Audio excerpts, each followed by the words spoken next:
presidente Jair Bolsonaro convidou para um dia de jejum e oração pelo Brasil, que vem sendo organizado por cristãos de diversas denominações. Bolsonaro disse: aos que puderem e quiserem participar, amanhã, 29 de março de 2021, teremos um dia de jejum e oração pelo bem e pela liberdade de nossa nação. Seguiremos lutando com todas as nossas forças contra o vírus e o desemprego, pela vida, mas sem abrir mão da dignidade de cada um. A batalha é dura e dolorosa, mas juntos, ao lado de Deus, nós venceremos. Abençoado seja o nosso Brasil e o povo brasileiro. Bem-aventurada é a nação, cujo Deus é o Senhor. Salmo 33, 12.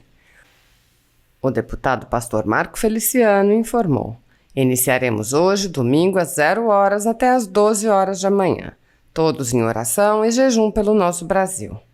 O secretário de Alfabetização, Carlos Nadalim, afirmou: sei que muitas famílias, sobretudo as crianças, estão sofrendo com o vírus e com as medidas restritivas, e o governo federal tem trabalhado intensamente para reverter esse quadro.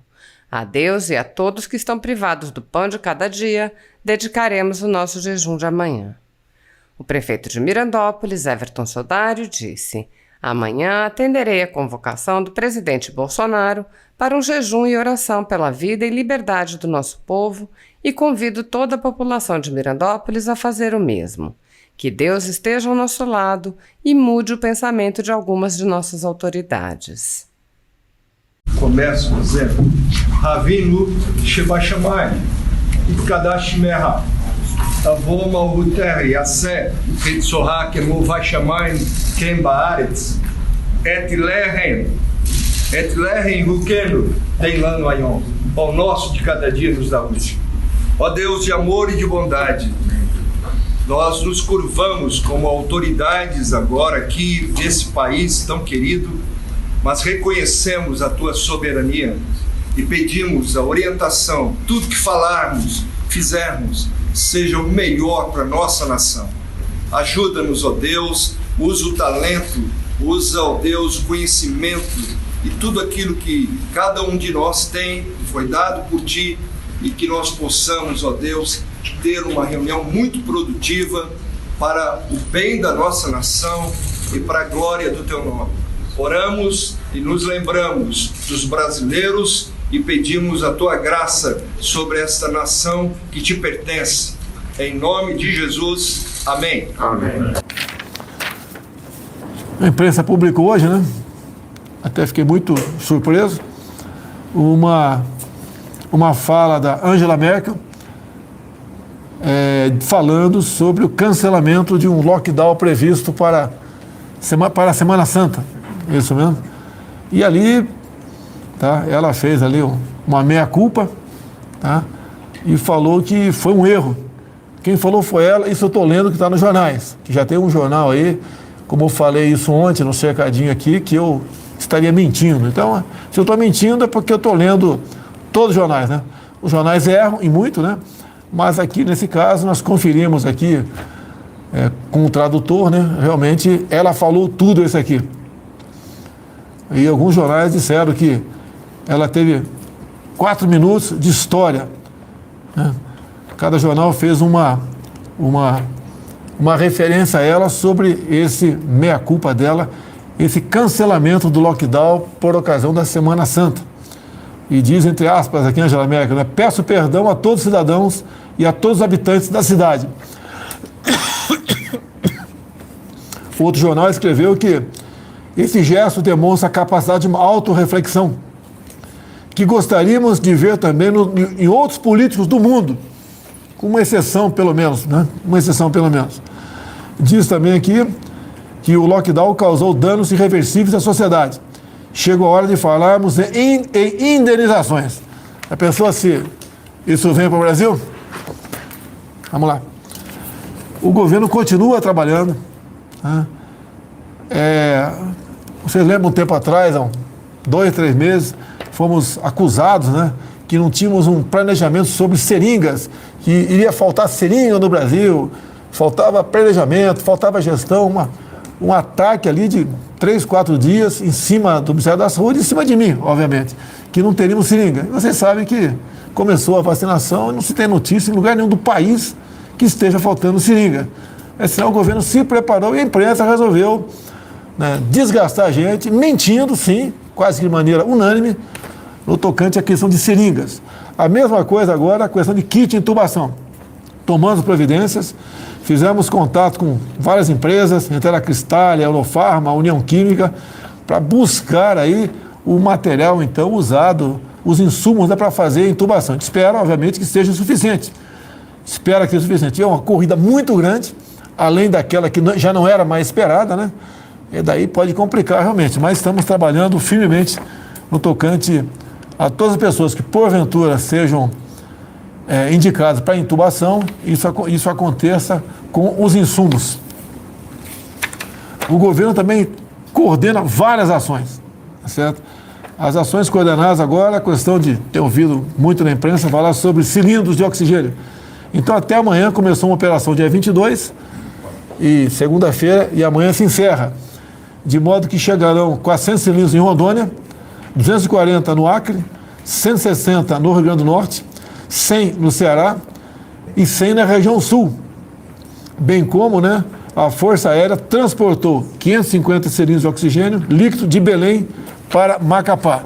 Então as Forças Armadas, como sempre, trabalhando. No último sábado, estive na comunidade conhecida como Chaparral, aqui em Taguatinga. Então a imprensa não foi atrás, driblamos a imprensa aqui, porque se fosse, só ia publicar o que não interessava, né? E não o que eu fui fazer lá.